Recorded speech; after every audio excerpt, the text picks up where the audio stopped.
सोचिए अगर कोई इंसान गलती से एक बहुत बड़े कंटेनर में गिर जाए और 100 साल बाद जब वो कंटेनर खुले तो वही इंसान जिंदा बाहर निकले।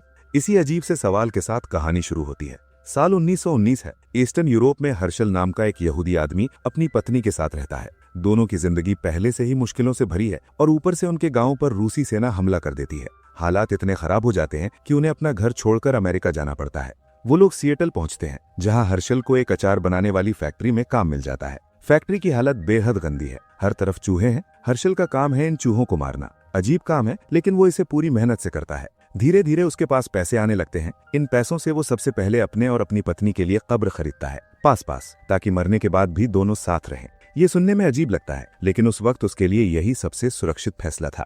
अमेरिका आने के बाद पहली बार उसकी जिंदगी थोड़ी संभलती है। उसकी पत्नी प्रेग्नेंट हो जाती है और हर्षल बहुत खुश होता है। सब कुछ ठीक चल रहा होता है। तभी एक दिन फैक्ट्री में काम करते वक्त उसका पैर फिसल जाता है। वो सीधे अचार से भरे एक बहुत बड़े कंटेनर में गिर जाता है। उसी समय सरकार फैक्ट्री को हमेशा के लिए बंद करने का फैसला ले लेती है।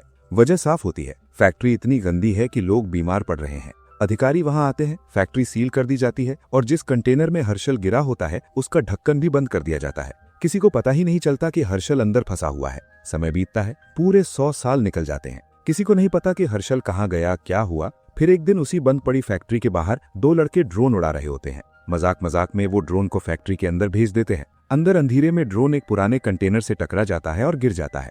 टक्कर से कंटेनर का ढक्कन थोड़ा सा खुल जाता है। लड़के अंदर जाते हैं अपना ड्रोन उठाने के लिए। वो ढक्कन को पूरा खोलते हैं और तभी अंदर से हर्षल बाहर निकलता है, जिंदा, बिल्कुल जिंदा। दोनों लड़के डर जाते हैं, लेकिन सबसे हैरान करने वाली बात यह होती है कि हर्षल बिल्कुल भी बूढ़ा नहीं हुआ है। 100 साल बीत चुके हैं, लेकिन वो उतना ही जवान है जितना उस दिन था जब वो कंटेनर में गिरा था। इसके बाद वैज्ञानिक उस पर रिसर्च करते हैं, हर तरह की जांच होती है। वो पूरी तरह से स्वस्थ पाया जाता है। तभी एक और सच्चाई सामने आती है। उसकी पूरी फैमिली अब खत्म हो चुकी है। इस दुनिया में उसका बस एक ही रिश्ता बचा है, उसका ग्रेट ग्रैंडसन। कुछ समय बाद उसके ग्रेट ग्रैंडसन को बुलाया जाता है। उसका नाम बेन होता है। जैसे ही हर्षल बेन को देखता है, उसे तुरंत समझ आ जाता है कि यही उसका परपोता है। वजह सीधी है, बेन की शक्ल बिल्कुल उसी की तरह है, वही चेहरा, वही हाव भाव। जब हर्षल पहली बार बाहर की दुनिया देखता है तो उसे यकीन ही नहीं होता। 100 साल में सब कुछ बदल चुका है। सड़कें, लोग, कपड़े, बोलने का तरीका, सब कुछ अलग है। उसके लिए ये दुनिया नई भी है और अजीब भी। बेन उसे अपने घर ब्रुकलिन ले जाता है। घर देखकर हर्षल और ज्यादा हैरान हो जाता है। हर तरह की सुविधा है, आराम, सफाई, चीजें जो उसने अपनी जिंदगी में कभी सोची भी नहीं थी। उसे अपनी पुरानी जिंदगी याद आ जाती है, जब वो रूशियन सैनिकों के डर से ईस्टर्न यूरोप छोड़कर अमेरिका आया था और अमेरिका में भी गरीबी में जिया था। पैसे कमाने के लिए अचार की फैक्ट्री में चूहे मारे थे। वहीं उसका परपोता आज एक सम्मानजनक काम करता है। बेन बताता है कि वो ऐप बनाता है। हर्षल को ये बात समझ नहीं आती, क्योंकि उसके समय में ऐसी कोई चीज थी ही नहीं। तब बेन उसे आसान शब्दों में समझाता है कि वो पिछले 5 सालों से एक एप्लीकेशन पर काम कर रहा है जिसका नाम बू बॉब है। इस ऐप की मदद से लोग ये जांच सकते हैं कि जो सामान वो ऑनलाइन खरीद रहे हैं वो असली है या नकली। हर्षल एल्बम में तस्वीरें देखता है। वो अपने बेटे की फोटो पहली बार देख रहा होता है। असल में उसका बेटा पैदा होने से पहले ही वो कंटेनर में गिर गया था, इसलिए उसे अपने बच्चे को कभी देखने का मौका नहीं मिला। बेन उसे बताता है कि उसके माता पिता की मौत एक कार एक्सीडेंट में हो गई थी। इसके बाद हर्षल बेन के साथ उस जगह जाता है जहां उसने 100 साल पहले अपने और अपनी पत्नी के लिए कब्र खरीदी थी। वहां पहुंचकर उसका दिल बैठ जाता है। उसकी पत्नी की कब्र पूरी तरह से खराब हालत में होती है, टूटी फूटी, उपेक्षित। उसे देखकर हर्षल को बिल्कुल अच्छा नहीं लगता। उसके चेहरे पर साफ दिखता है कि ये दर्द वो शब्दों में बयान नहीं कर सकता। उसी जगह एक बड़ा सा बिलबोर्ड लगाया जा रहा होता है। वो एक रूसी कंपनी का ऐड होता है, शराब की एडवर्टाइजमेंट। उसे देखते ही हर्षल का दिमाग 100 साल पीछे चला जाता है। वही देश, वही नाम। उसे याद आता है कि कैसे रूसी सैनिकों की वजह से उसे और उसकी पत्नी को अपना घर छोड़ना पड़ा था। वो वहां काम कर रहे लोगों से कहता है कि इस ऐड को यहाँ से हटा दो, लेकिन कोई उसकी बात नहीं सुनता। बात बढ़ जाती है और हर्षल उनसे उलझ पड़ता है। हाथापाई हो जाती है। कुछ ही देर में पुलिस आ जाती है और हर्षल के साथ बेन को भी पकड़ ले जाती है। थाने से बाहर निकलने के लिए बेन को अच्छी खासी रकम जमानत में देनी पड़ती है। ये उसके लिए आसान नहीं होता। वैसे भी उसके पास पहले से पैसों की कमी चल रही होती है। वो अपनी ऐप को बड़ा बनाना चाहता है, लेकिन उसके लिए फंडिंग चाहिए। अब अरेस्ट के बाद निवेशक और भी पीछे हट जाते हैं। कोई पैसा लगाने को तैयार नहीं होता। इसी बीच हर्षल बेन से कहता है कि दोनों मिलकर अचार का धंधा शुरू करें। उसका मानना होता है कि इससे अच्छा पैसा कमाया जा सकता है, लेकिन बेन मना कर देता है। वो साफ कहता है कि दुनिया बहुत आगे निकल चुकी है और हर्षल अभी भी 100 साल पुरानी सोच में जी रहा है। ये बात हर्षल को चुभ जाती है। वो गुस्से में कहता है कि वो खुद पैसे कमाएगा और उन्हीं पैसों से अपनी पत्नी की कब्र के ऊपर लगे उस रूसी शराब के ऐड को हमेशा के लिए हटवा देगा। इतना कहकर वो वहां से चला जाता है। हर्षल एक सुपरमार्केट पहुंचता है। अचार बनाने के लिए खीरे खरीदना चाहता है, लेकिन जब दाम देखता है तो रुक जाता है। खीरे बहुत महंगे होते हैं। उसके पास उतने पैसे नहीं होते। मजबूरी में वो उन्हें वहीं छोड़ देता है। वो बाहर निकलता है, परेशान और उलझा हुआ। समझ नहीं आता कि अब क्या करे। तभी उसकी नजर पास रखे कूड़ेदान पर पड़ती है। उसमें लोग कच्ची सब्जियां फेंक चुके होते हैं। उन्हीं में कुछ खीरे भी होते हैं, वही खीरे जिनकी उसे जरूरत थी। हर्षल वो खीरे उठा लेता है। फिर वो आसपास के अलग अलग कूड़ेदानों में जाता है और अचार बनाने का बाकी सामान भी इकट्ठा कर लेता है। सब कुछ जुटाने के बाद वो अचार बनाता है। जब वो इसे शहर में बेचने निकलता है तो उम्मीद से कहीं ज्यादा जल्दी बिक जाता है। वजह साफ होती है, अचार में कोई केमिकल नहीं होता और दाम भी बाजार से कम होता है। थोड़ी ही देर में उसकी छोटी सी दुकान पर भीड़ लग जाती है। वो लोगों से कहता है कि जब अचार खत्म हो जाए तो वही डब्बा वापस ले आना, वो उसी में दोबारा अचार भर देगा। लोगों को ये बात बहुत पसंद आती है। उन्हें लगता है कि ये आदमी कितना अच्छा है, कितना नेचर का ख्याल रखने वाला है। वो बार बार नया पैक बनाकर प्रकृति को नुकसान नहीं पहुंचाना चाहता। असल में हर्षल ऐसा पैसे बचाने के लिए कर रहा होता है, लेकिन लोगों को ये बात पता नहीं होती। धीरे धीरे सोशल मीडिया वाले भी उसके बारे में वीडियो बनाने लगते हैं। उसकी कहानी फैलने लगती है और हर्षल अचानक मशहूर हो जाता है।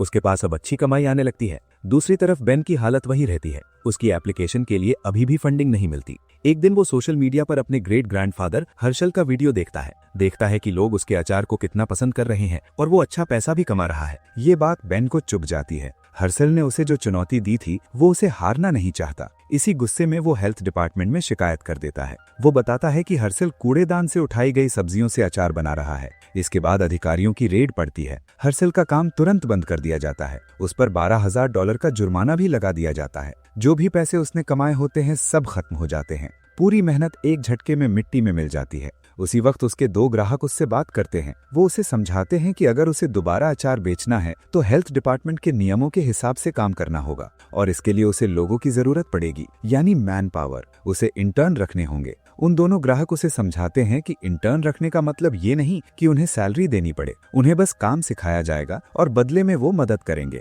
हर्षल को पहले ये बात अजीब लगती है। उसे लगता है कि बिना पैसे कौन काम करता है, उसके हिसाब से तो ये सीधी मजदूरी है। फिर भी उसे ये तरीका सही लगता है। वो इंटर्न के लिए इंटरव्यू रखता है। हैरानी की बात ये होती है कि बहुत सारे लोग काम करने आ जाते हैं। अब इन लोगों की मदद से वो हेल्थ डिपार्टमेंट के नियमों के मुताबिक अचार बनाता है। सैंपल जांच के लिए भेजे जाते हैं और इस बार सब पास हो जाते हैं। अब उसके पास लोग हैं, काम करने के लिए हाथ हैं। बिजनेस तेजी से बढ़ता है, पैसे भी आने लगते हैं। जैसे ही उसके पास पर्याप्त पैसे होते हैं वह सबसे पहले उस बिलबोर्ड को खरीद लेता है जो उसकी पत्नी की कब्र के ऊपर लगा था, वही रूसी शराब वाला ऐड। इसी दौरान बेन जिस इन्वेस्टर के पास गया होता है वही आदमी साफ कह देता है कि उसे बेन की ऐप में कोई दिलचस्पी नहीं है। उसे हर्षल का अचार वाला बिजनेस ज्यादा पसंद आ रहा है।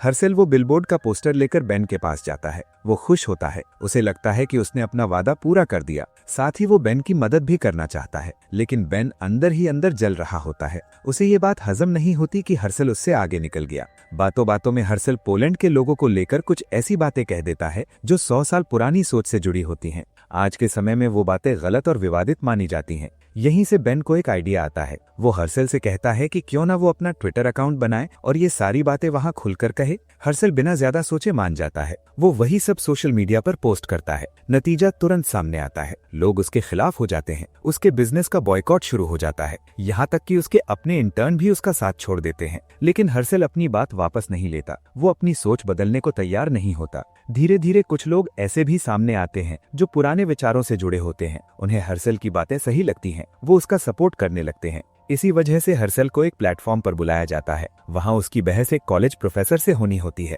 साथ ही ऑडियंस भी सवाल पूछ सकती है। हर्षल वहाँ अपनी बात रखता है। वो बताता है कि कैसे क्रिश्चियनिटी फैलने की वजह से उसे अपनी पत्नी के साथ ईस्टर्न यूरोप छोड़ना पड़ा था। भीड़ में बेन भी मौजूद होता है। अंधेरे का फायदा उठाकर वो सवाल पूछता है कि क्रिश्चियनिटी के बारे में आपका क्या कहना है। गुस्से में हर्षल कह देता है कि क्रिश्चियनिटी को मानने वाले पागल हैं। वो जीसस को लेकर भी गलत बातें कह देता है। बस यही सब कुछ पलट जाता है। जो लोग अब तक उसके साथ थे वो भी उसके खिलाफ हो जाते हैं। भीड़ बेकाबू हो जाती है। लोग उसे मारने के लिए उसके पीछे दौड़ते हैं। हर्षल किसी तरह वहां से भागता है और एक गली में छुप जाता है। रात में वो टीवी पर न्यूज देखता है। खबर चल रही होती है कि हर्षल को यूरोप वापस भेजा जाएगा क्योंकि वो गैर कानूनी तरीके से अमेरिका आया था। लेकिन हर्षल अमेरिका छोड़ना नहीं चाहता। उसके पास अब एक ही रास्ता बचता है। वो अपने ग्रेट ग्रैंडसन बेन के पास मदद मांगने जाता है। वो उससे कहता है, हर्षल साफ कहता है कि वो ईस्टर्न यूरोप वापस नहीं जाना चाहता। उसका प्लान होता है कनाडा जाने का। जंगल के रास्ते बॉर्डर पार करेगा और वहीं जाकर दोबारा अपना काम शुरू करेगा।